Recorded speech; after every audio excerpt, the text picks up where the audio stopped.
Hello, the audience. My name is Cristian Rodriguez. I am currently taking organic chemistry and speech at the same time. I am a key major, by the way, and I want to begin by saying thank you, all of you, ladies and gentlemen, for being here. Thank you for your time. Thank you for your disponibility, and of course, thank you for allowing me to be in your script. Nevertheless, and moving forward, I want to ask and respond to questions. The number one says, "What do you love the most?"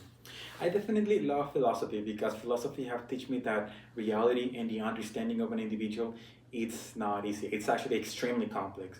And one of the things that I love philosophy as well is that I see a meaning in any physical material world in this room and that nobody will ever be able to give meaning of it. Many people might, of course. I'm not the only one that thinks philosophically, but still philosophy is still a very powerful tool that I use to find invisible doors.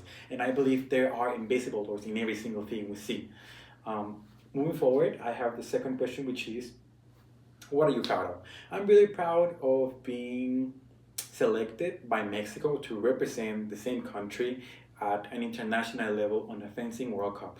Apparently, I went to several competitions in Mexico, national competitions by the way, and I earned enough points to qualify to the World Cup, and I qualified, and I had the opportunity to fence on with one of the greatest fencers in all Latin America, which is Toldo Guillerme. He's a Brazilian fencer, and I would love to repeat that experience again. Moving forward, when am I best as a person? Definitely, I'm best as a person when I am with my nephew because my nephew is a gentleman that's still developing, and I like to pose him because he believes that every single thing in life is always intrinsic and natural and it's gonna be like this forever.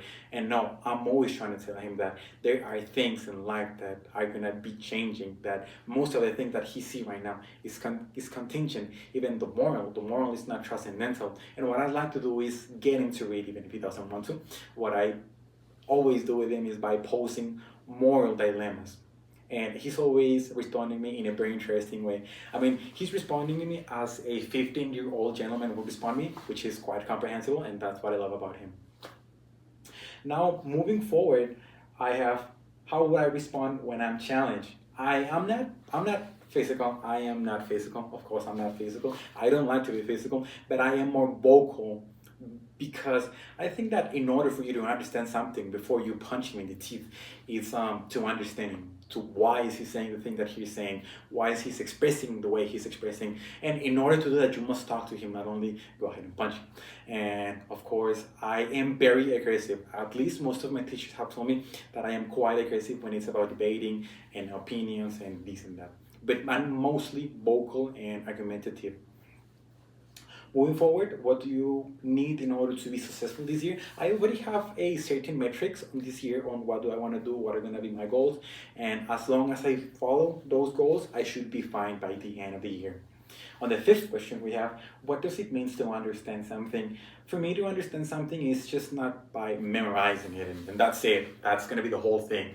No, because once you memorize something, well, there are a ton of different manners to memorize something, and I can memorize things, but it doesn't really work like that because when you memorize something, you are already predisposing yourself to forget it.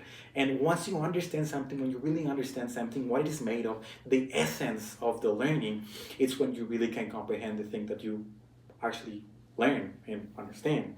And on my case, every single thing that I try to learn, I don't just learn it, I try to understand it, to comprehend it deeply on its most complex and most simple level.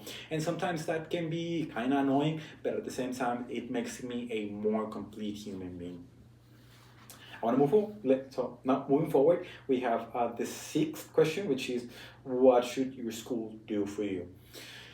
Uh, Definitely something that IPCC should do with teachers is to make sure that the teachers are not promoting any agendas or promoting, of course, any theological thinking. What do I mean by theological thinking? Any religion. Because I had this bad experience in which a teacher was posing constantly that his religion was the right religion, the fundamental religion, the religion that everyone who is enlightened should be following. And that is a thing that caused me a little bit of, I didn't agree with it. Nevertheless, he's a great teacher, but that is the thing that I would really tell IPCC. Make sure that your teachers are not promoting certain agendas. Moving forward, what should you do with the things you know? I would definitely love to make this world better, but knowing the ethnistic way United States is, it's a little bit complex, but still I think we still have a chance as a society. And on the eighth question, are you a picky reader? I wouldn't say that I'm a picky reader. I mean, as long as you don't make me read Murray Rothbard, I guess that's cool for me. And yeah, but I would actually read almost anything. I mean, if I already read Murray Rothbard, which is a very dumb economist, I'm willing to read pretty much every single lecture, every other lecture, to be honest. Uh, my hero probably is B from Vendetta, and the main reason why is B is because B, in every single pragmatic decisions he takes on the movie, he wants to explain why he did that action and what was the purpose of this action. And I've seen in real life, in pragmatic life, in practical life, in physical life, that people do some actions and they don't have a final purpose over their actions. And of course, I'm not saying and I'm not posing that there is a certain nature of a human being that every single action we do must have a final purpose. Of course, human is not that human is not logic. At least logic does not appeal to the human being as a transcendental truth. And that's why B from Vendetta is one of my favorite heroes. Moving forward, what do you want to learn this year, and what are you curious about? What can a person do with curiosity? I have a phrase. I have a great phrase for this one. It says, "The curiosity killed the cat." But I change it a little bit, and I say that curiosity didn't kill the cat. The cat saw the reality, and the cat commits suicide. I know it's kind of itchy. I know it's kind of dark. I apologize. I know APCC it's kind of sensitive with this thing. But why? What can you do for curiosity? Definitely for curiosity, I've done a lot of things. Actually, most of the things that I know in my life are for main curiosity. Actually, the main reason why I read Rothbard, this dumb economist, is because I was interested. Because I was doing posturing about, I think I'm right, without reading your posture. So I decided to give a jump on his lecture just to make sure I wasn't saying dumb things. So I decided to go and read to make sure I wasn't just saying things for the, I wasn't just saying just because I wasn't just saying things because I wanted to speak about it. And I realized that yes, indeed, Murray Rothbard is a dumb economist. Moving forward into the 11th question, when are you most creative and what do you think that may be? I'm definitely more creative at nighttime. I don't find any specific reason why. I believe that is because I'm a night person. I would rather to work at night. I would rather to do everything at night. As a matter of fact, I would say I'm more productive in every single aspect when when it's at night time. And I say that because I know myself, and I know for a fact that I'm not a morning person, and every single time that I've tried to wake up in mornings, it's like, oh my God, here we go again. But hey, I'm a night person, so I would rather to work in a night environment, in a dark environment, to be honest. And the 12th question, what do you want us to know about you? Well, definitely one of the things that I want you to know about me is that I have a cat. His name is Ishtar, and he's the love of my life.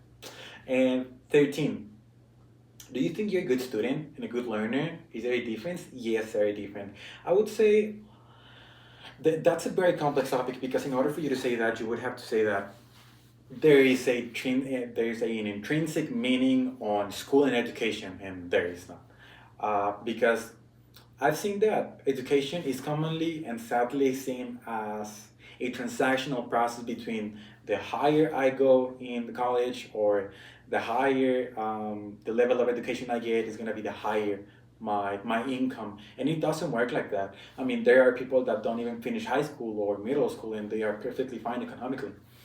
But what is there a difference? Yes, I am a good learner. I tend to learn a lot of things, but honestly, I'm a terrible student. I don't get good grades. I would love to get good grades, but I try to get good grades. Am I a good learner? Yes, I always try to pay attention to every single thing I learn. I actually, on every single thing I learn, I try to make like a resume of the things that I made, and off of that, I try to make sense of it, and not just memorize it, but understanding.